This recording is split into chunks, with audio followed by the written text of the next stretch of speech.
एक ऐसी वीरगाथा जिसके बारे में ये कहा जाता है कि देश धर्म पर मिटने वाला शीर शिवा का छावा था, परम प्रतापी महापराक्रमी एक ही शंभू राजा था। जिस खुली हवा में हम आज सांस ले रहे हैं उसके लिए किसी ने अपना आज कुर्बान किया था।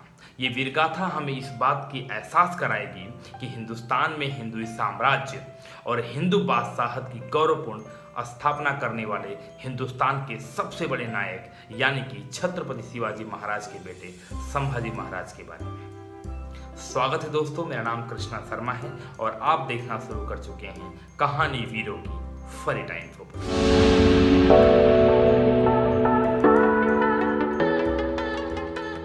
संभाजी महाराज का जन्म 14 मई 1657 में पुणे में हुआ था।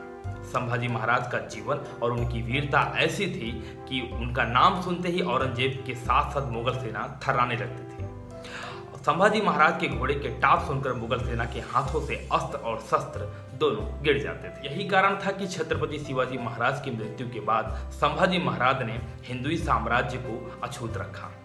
वैसे तो सूरता वीरता के साथ दृढ़ता का वरदान भी छत्रपति संभाजी महाराज को अपने पिता छत्रपति शिवाजी महाराज से विरासत में मिला था। एक बार की बात है जब राजपूत वीर राजा जय सिंह के कहने पर और उन पर भरोसा करके शिवाजी महाराज आगरा में औरंगजेब से मिलने जाते हैं। उस समय संभाजी महाराज भी साथ में थे और उनकी उम्र मात्र 9 वर्ष थी। और जब धोखे से औरंगजेब ने छत्रपति शिवाजी महाराज को कैद करवा दिया, साथ में संभाजी महाराज भी थे, दोनों को तय खाने में डलवा दिया गया। लेकिन फिर भी कूटनीति के चलते शिवाजी महाराज ने अपनी रिहाई करवा ली। इन सारी चीजों को संभाजी महाराज ने देखा और समझा भी था। बचपन में संभाजी महाराज का औरंगजेब के इस छल कपट से जो पाला पड़ा, दुर्भाग्यवश उनके जीवन के अंत समय तक था और इतिहास बन गया। छत्रपति शिवाजी महाराज की वीरता के बाद संभाजी महाराज की वीरता औरंगजेब के लिए परेशानी का कारण बनी रही।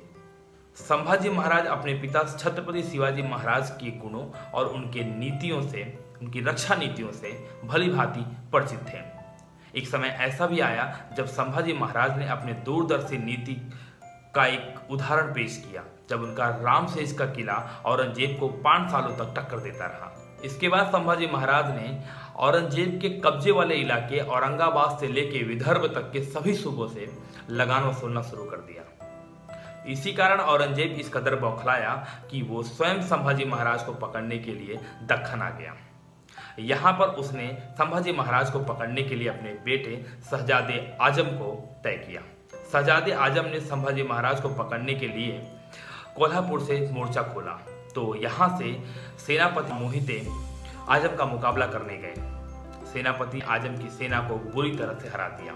आखिरकार औरंगजेब को ये बात मानना पड़ा कि मराठों पर विजय पाना तो दूर, इस बारे में सोचना भी आसान नहीं है। वीर मराठों की साहस और गुरिल्ला युद्ध के कारण मुगल सेना हर बार हारती जा रही थी।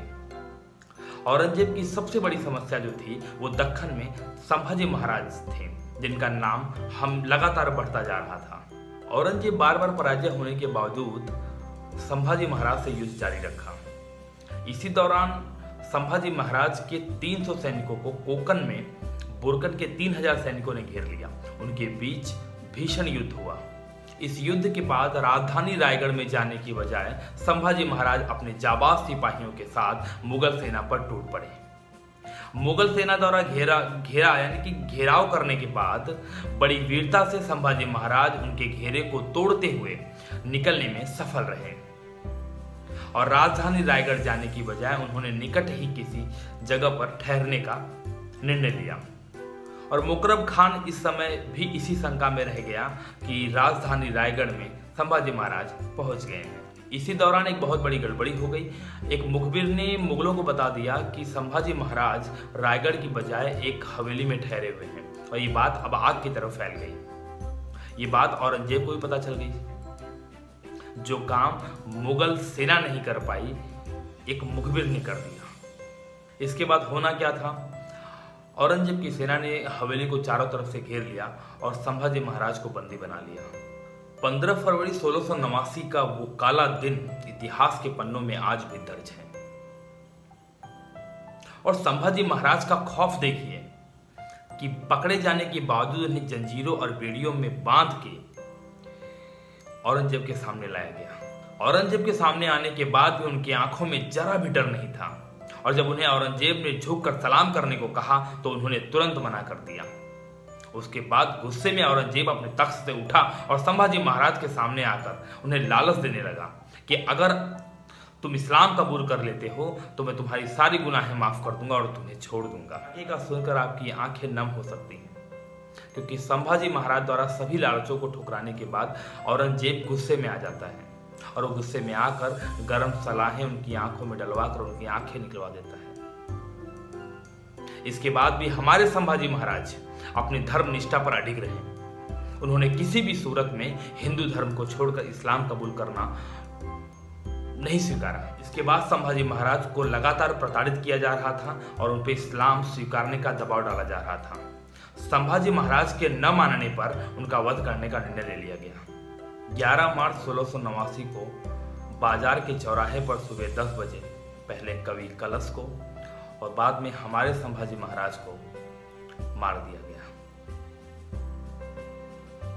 और अगर आपको ये वीडियो अच्छा लगे तो अपने दोस्तों के साथ शेयर करो, स्पेशली अपने बच्चों को जरूर दिखाइए ताकि उन्हें ये पता चले हमारा इतिहास क्या है।